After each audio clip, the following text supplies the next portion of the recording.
Primer bloque de 30 denarios y en esta oportunidad con la presencia de la Presidenta del Consejo Profesional de Ciencias Económicas, la contadora Blanca Juárez, a quien le damos la bienvenida. Contadora, muchas gracias por estar presente para hablar de temas que están relacionados a la coyuntura económica, a nuestras pymes, a los cuentapropistas, monotributistas. Bueno, qué mejor que usted para aclarar varios de estos conceptos, ¿no? Buenas tardes, Marcos, un gusto estar siempre en tu programa y muchísimas gracias por la invitación.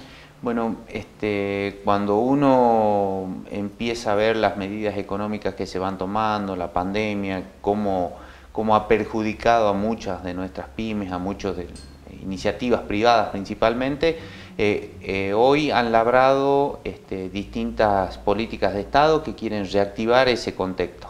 Así es, bueno, desde el Gobierno Nacional se han anunciado ya una serie de medidas tendientes a tratar de recuperar la actividad económica y obviamente esto se hace a través del consumo.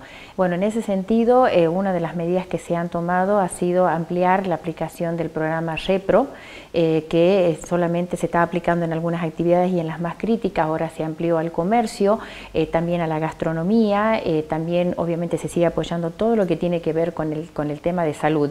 Y el anuncio más reciente tiene que ver con la tasa, con el préstamo a tasa cero de los créditos para los monotributistas. Lo que aclaran ellos de que quienes ya han accedido el año pasado a este tipo de crédito lo pueden volver a pedir. Es un préstamo que es a una tasa del 0%, obviamente no tiene mayores costos, tiene 6 meses de periodo de gracia, es decir que empiezan a devolver a partir de la sexta cuota, se va a acreditar directamente en un solo pago a través de la tarjeta de crédito para todos los monotributistas y para que ellos puedan empezar a hacer uso en forma inmediata. Los monotributistas tienen que estar al día con sus impuestos, pueden acceder todos los monotributistas. Bueno, digamos, hay distintos tipos de montos. El tope máximo son 150.000 pesos, va de acuerdo a la categoría, ¿no es cierto? Entonces tenemos la categoría A hasta 90.000 pesos, la categoría B 120.000 y el resto de las categorías 150.000. La condición obviamente que estén, digamos, al día, y si les hubiera quedado tal vez algún impago del préstamo anterior, se lo van a deducir de este préstamo, por lo tanto estarían recibiendo la diferencia. Bueno, entonces son medidas alentadoras que tienen como objetivo principal reactivar nuestras pymes. Ahora, hablando en el contexto local, ¿cómo ve la situación que está atravesando el comercio en San Salvador de Jujuy, las empresas en el interior de nuestra provincia, muchos emprendedores que todavía están en una situación bastante compleja e incierta respecto de esta pandemia en transición, la podríamos denominar?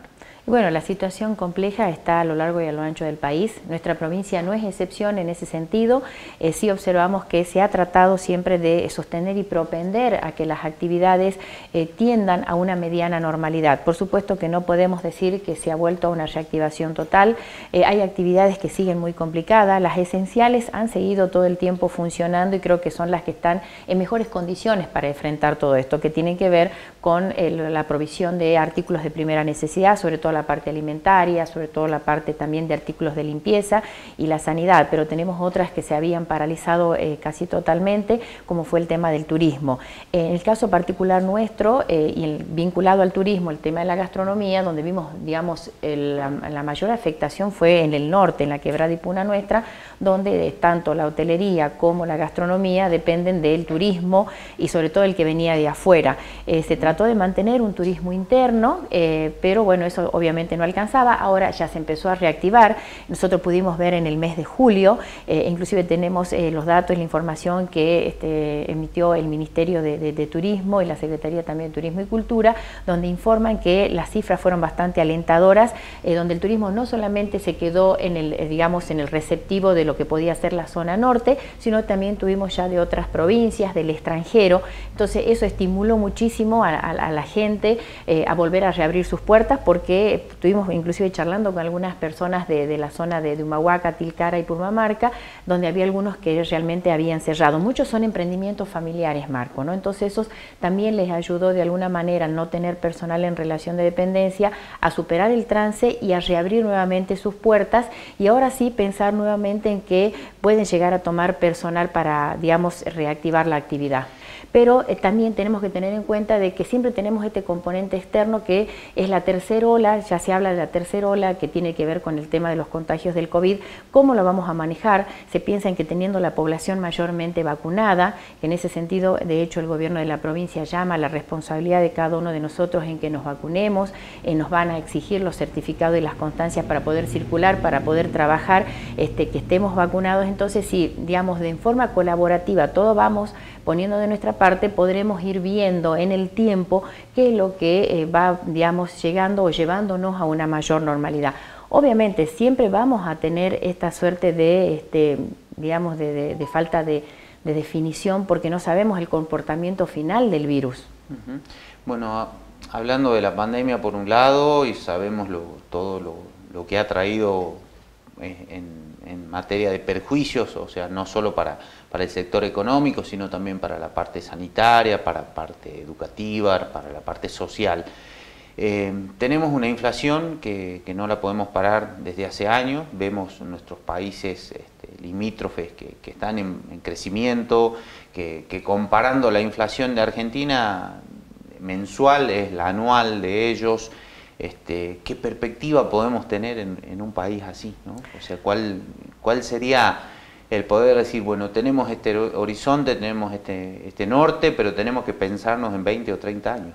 Bueno, eso justamente es un tema que también siempre nos preguntamos nosotros, ¿no? El tema de cuándo vamos a tener una definición, que obviamente tiene que bajar desde el gobierno nacional, sobre la resolución de un problema tan endémico como es la inflación. La inflación persigue, digamos, a los argentinos hace muchísimos años. Creo que muchos de nosotros nos hemos criado y hemos crecido en una cultura inflacionaria. Por eso es como que también por ahí algunos índices los tomamos con cierta naturalidad. Y como bien decís, las comparaciones son odiosas, pero cuando nosotros vemos que nuestro entorno crecen a pesar de la pandemia y de la cuarentena, donde se van reinventando y van buscando nuevos horizontes en una economía totalmente global, y donde tal vez nuestra inflación mensual es la equivalente al anual de algunos de estos países.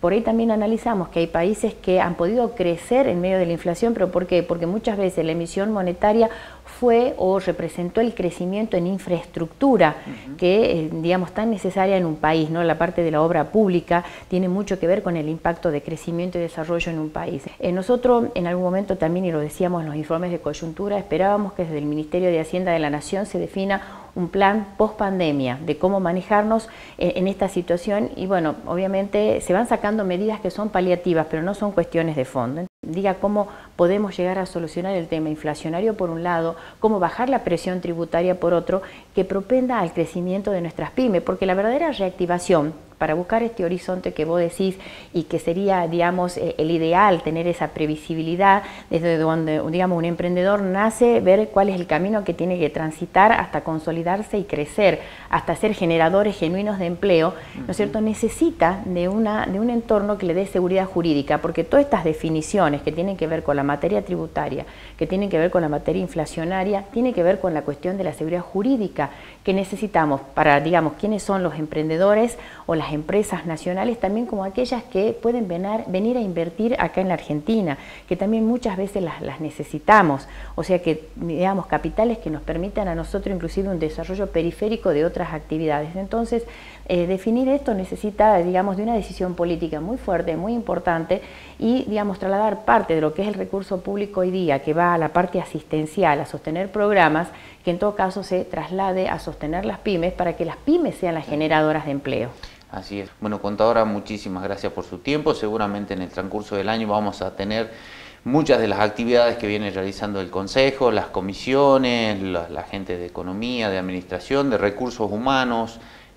Bueno, siempre un placer poder trabajar y articular estas políticas institucionales que vienen realizando ustedes en pos del desarrollo de la provincia de Jujuy. Muchísimas gracias. Muchísimas gracias, Marcos. La pausa.